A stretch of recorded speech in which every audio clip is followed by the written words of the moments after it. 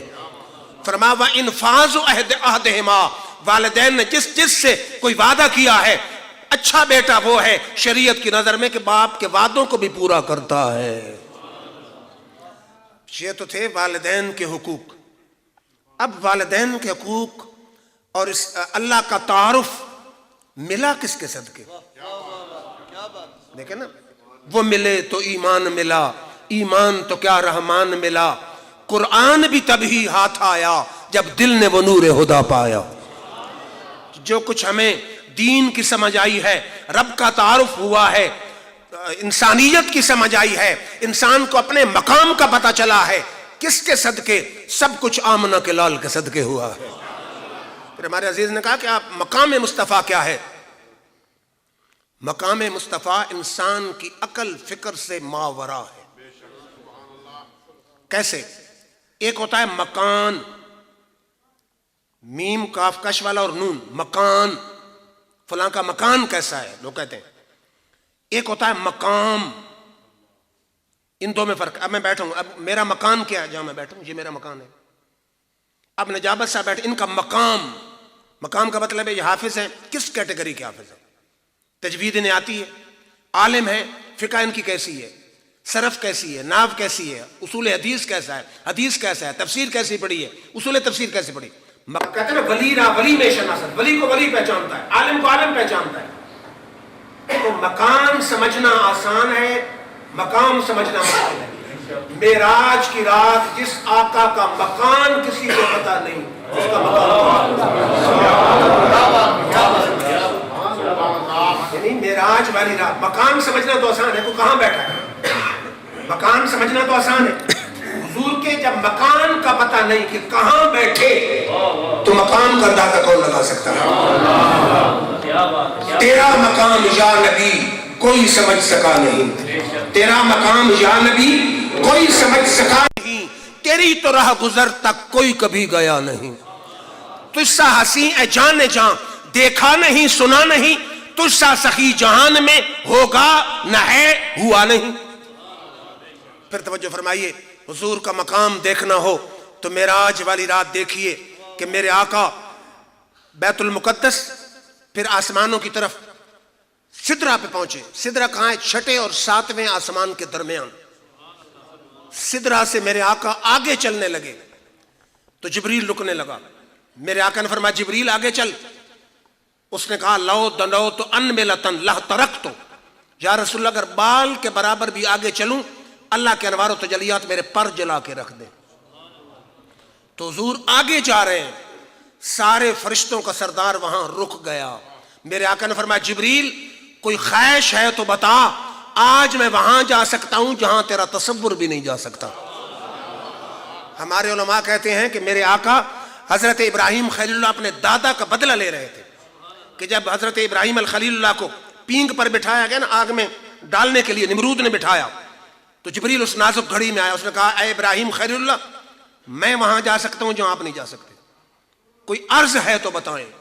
وہ حضور کے دادا تھے، آپ نے فرمایا جانتا ہے وہ رب جلیل کہ آگ میں پڑتا ہے اس کا خلیل، مجھے تیری مدد کی ضرورت نہیں، میرا رب دیکھ رہا ہے، اگر رب اس پہ راضی ہے تو میں بھی اس پہ راضی ہوں۔ جب معراج کی رات آئی میرے آقا اپنے دادا کا بدلہ لے رہے ہیں کہ کل میرے دادا ابراہیم خلیل سے تو نے کہا تھا میں وہاں جا سکتا ہوں جہاں آپ نہیں جا سکتے، آج میں کہہ رہا ہوں میں وہاں جا رہا ہوں جہاں تیرا تخیل بھی نہیں جا سکتا، اب کوئی حاجت ہے تو بتا۔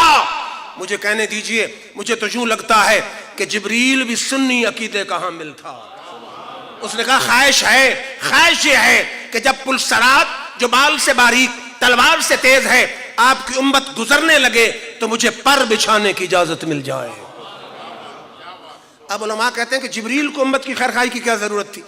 تو بڑا حسین جواب دیتے ہیں کہ جبریل کو پتا ہے کملی والے آقا کو امت بڑی پیاری ہے، اور یہ بھی پتا ہے کملی والے آقا رب کو بڑے پیارے ہیں، رب کے محبوب ہیں۔ جبریل نے سوچا امت کی بھلائی چاہوں گا، کملی والا خوش ہو جائے گا، کملی والا خوش ہوا تو خود خدا خوش ہو جائے گا۔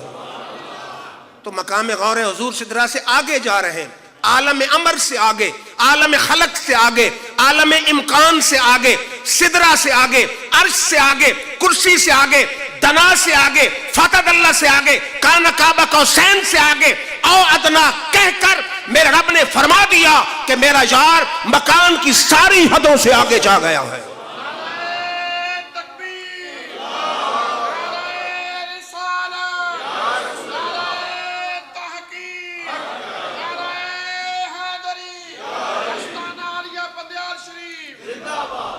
پھر شاعر نے اس کا ترجمہ کیا کہ حدود طائر سدرہ حضور جانتے ہیں، حدود طائر سدرہ حضور جانتے ہیں، کہاں ہے عرش معلا حضور جانتے ہیں، پہنچ کے سدرہ پہ یہ کہنے لگے جبریل یہاں سے آگے کا رستہ حضور جانتے ہیں۔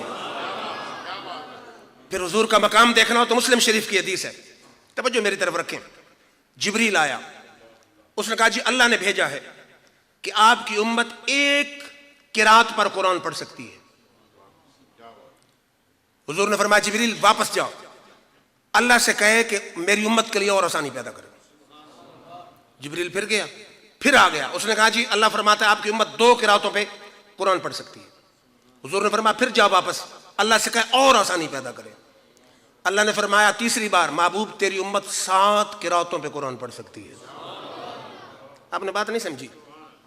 اب میں آدمی بھیجوں مثلا ہمارے عزیز زمان کو نجابت صاحب کے پاس کہ فلاں بات انہیں کہہ دو، کہ جاؤ واپس انہیں یہ کہو، پھر بھیجوں میں کہ جاؤ واپس انہیں یہ کہو، تو میرا کیا حال ہوگا کہ اچھے ہمارے شاگرد ہیں، بندے کو واپس کر دیا۔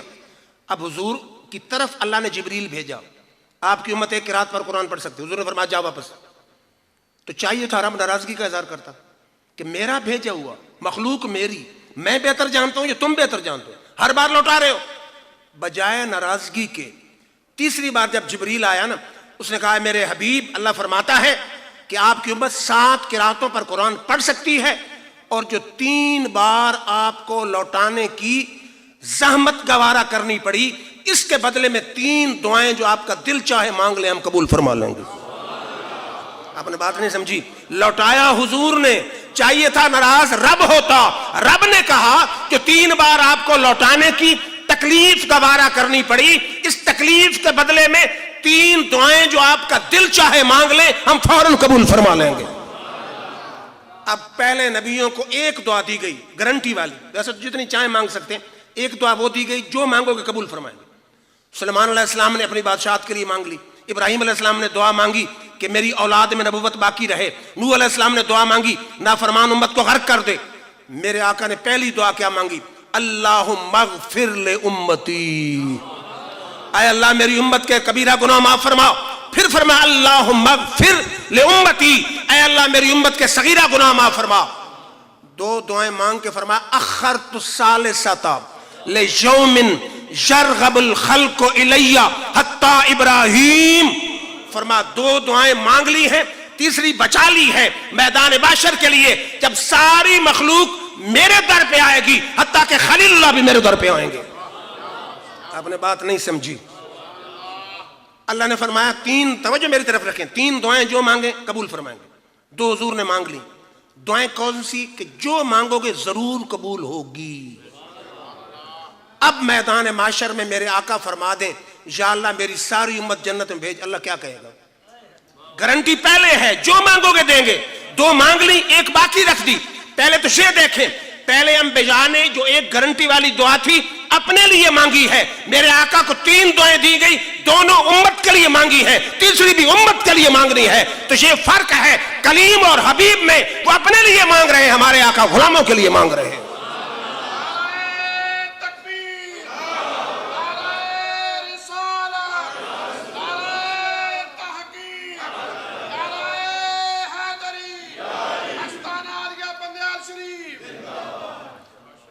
بات سمجھ آ رہی ہے؟ حضور نے فرمایا تیسری دعا بچائی ہے، کس لیے؟ میدان محشر کے لیے، جب ساری مخلوق میری طرف رجوع کرے گی، حتیٰ کہ خلیل اللہ بھی میری طرف رجوع فرمائیں گے۔